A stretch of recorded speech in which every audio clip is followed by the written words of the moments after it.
A life is comprised of many moments that shape us into who we are. Throughout life, it has become clear the most selfless act someone can perform is protecting others before themselves. Much of Yearwood's time in his life was spent serving others. Lieutenant Colonel William Yearwood, throughout his 32 years of active service as a targeting officer and other positions for the 2nd Brigade, 1st Armored Division, proved to not only the United States Army, but to the people surrounded by him, that life is not only about ourselves, but about us as one. Born on March 26, 1960, in Newburgh, New York, Yearwood always had a love for history. Yearwood constantly has been around people associated with the military, as his father and grandfather, along with 2 of his brothers, joined a branch of service. The school Yearwood attended was Minnesink Valley Central High School. In 1985, Yearwood was enrolled in the State University of New York College and graduated with a bachelor's degree in history. Later, Yearwood got a job at JCPenney as a shoe salesman. By a twist of fate, this is where he met his wife of 34 years, Linda Yearwood. However, Yearwood wanted to be more than just a shoe salesman and carry on the family tradition, so he joined the New York National Guard in 1980. Yearwood had a hard time deciding which branch to join. His father, Frederick Yearwood, was in the Navy, while his grandfather, William Yearwood, was in the Army. After watching a movie about the USS Indianapolis, Yearwood realized that the Army would be a better fit because he can run and hide, when in the Navy, you are unable to do so. So after watching that movie, I decided, I am not going in the Navy. So you can't, you can run, but you can't hide. There's nowhere to go. So at least in the Army, if I'm on the ground, I could run and I could hide. Yearwood enjoyed being in the National Guard so much that he accepted a commission into the Army. From there, he traveled to Fort Knox, Kentucky for basic training. Yearwood flourished in basic training. From the drill sergeants yelling in his face to learning how to use certain weapons, this was truly exhilarating for him. It's interesting. So, and I remember getting screamed at all the time, and I thought it was a lot of fun, and learning all the different things on how to do combat stuff, learning how to shoot weapons and riding around in combat vehicles, and I thought it was pretty cool. After Fort Knox, Yearwood went to ROTC basic training. Following that, he was a commissioned artillery officer at Fort Sill, Oklahoma. He took different courses on how to target and use weapons efficiently. Years later, he went to a combined armed services staff school to learn how to be a staff officer. Lastly, Yearwood attended the Command and General Staff College at Fort Leavenworth. Upon completing basic training, he was commissioned as a 2nd lieutenant as an artillery officer with the 1st Battalion, 156th Field Artillery. As an artillery officer, his job was to manage personnel and weapon operations, and also to work with field artillery.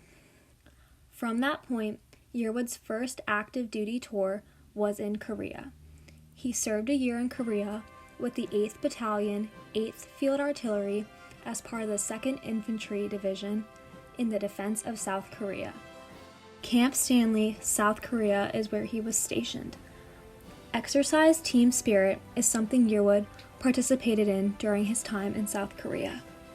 Following his courses at Fort Sill, Yearwood was stationed in Germany. He moved to the small town of Zindorf with his wife and his daughter. Yearwood recalls this being a very hard time for his wife. Some wives, they love it. They love being on their own, going off, being overseas, but some don't take to it that well. Linda had a tough time with that. One of Yearwood's favorite things to do here was to go on Fultz marches, which is a walk in the woods. Saudi Arabia is the next place he was stationed. Yearwood was a targeting officer in Saudi Arabia. At the time, the operation was called Desert Shield. This was Yearwood's first taste of actual combat. His role was to plan defensive fires to defend Saudi Arabia. With the success of Desert Shield, Yearwood was launched into Iraq. Yearwood moved into Iraq on February 24, 1991 at night. He was in the Tactical Operations Center for the 2nd Brigade, 1st Armored Division. As a targeting officer, his job was to work with the fire support officer for the brigade in targeting enemy units. Also, to work with the intelligence officer in developing the intel related to artillery and create some of the targets for the brigade to engage during the operations. Operation Desert Storm was Yearwood's first campaign. His role was a targeting officer for the 2nd Battalion, 1st Field Artillery. He planned offensive operations into Iraq, with his long-term mission being to destroy the Republican Guard. On the evening of February 27, 1991, Yearwood got a taste of what it is like to encounter the enemy. The Battle of Medina Ridge was a very large tank battle that took place during Desert Storm. During this battle, Yearwood was working with the Close Air Support Officer. Yearwood best describes the time before this battle as, So when we crossed into Iraq on February 24th, we had to follow these paths that the engineers cut through the border of Iraq and through minefields. And so we were, the the 1st Armored Division was passing through, and it was like New York City rush hour. Yearwood vividly remembers the destruction this battle had caused. I think we destroyed like well over 100 tanks. And I've heard referred to as the largest tank battle since the Battle of Kursk in World War II. So it was interesting to say the least. Lots of stuff. The battle only lasted a couple of hours. However, it was the largest tank battle since the Battle of Kursk during World War II. With all the pressures of the military lifestyle, Yearwood still found ways to have fun. From blowing bubbles to sightseeing, he always found something to do to make the most of his time. Yeah, blowing bubbles in the middle of the desert. Linda sent me bubbles, and I used to blow bubbles, stand on top of the truck. It was very relaxing, and hopefully bring me some good luck with blowing bubbles. I'd stand on top of my command post vehicle blowing bubbles, and everybody's like laughing at me, but I had fun with it. After returning to the United States, Yearwood was stationed at Fort Indiantown Gap, where he served as deputy commander. Yearwood explained his role as, As a deputy commander, I was kind of like the chief of staff. So I'm overseeing, the day-to-day operations of the plans and operations, logistics, personnel, day-to-day stuff. Got involved with military construction projects, and kind of like a deputy mayor for a community. the highest achievement Yearwood earned was the Bronze Star.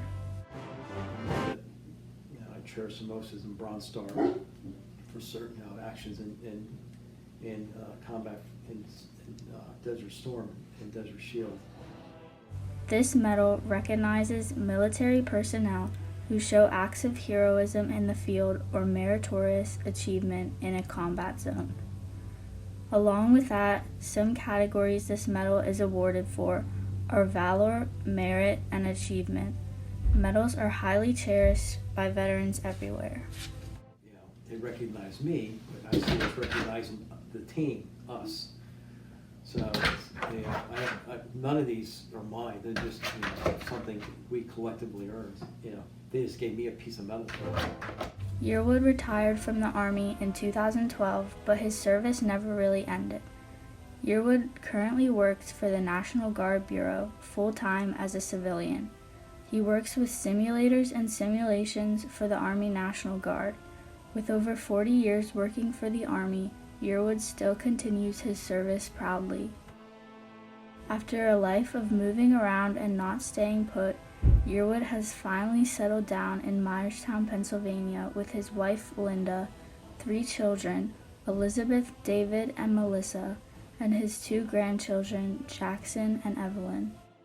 Yearwood's dedication to his country is truly inspirational. His selflessness is something that anyone can admire.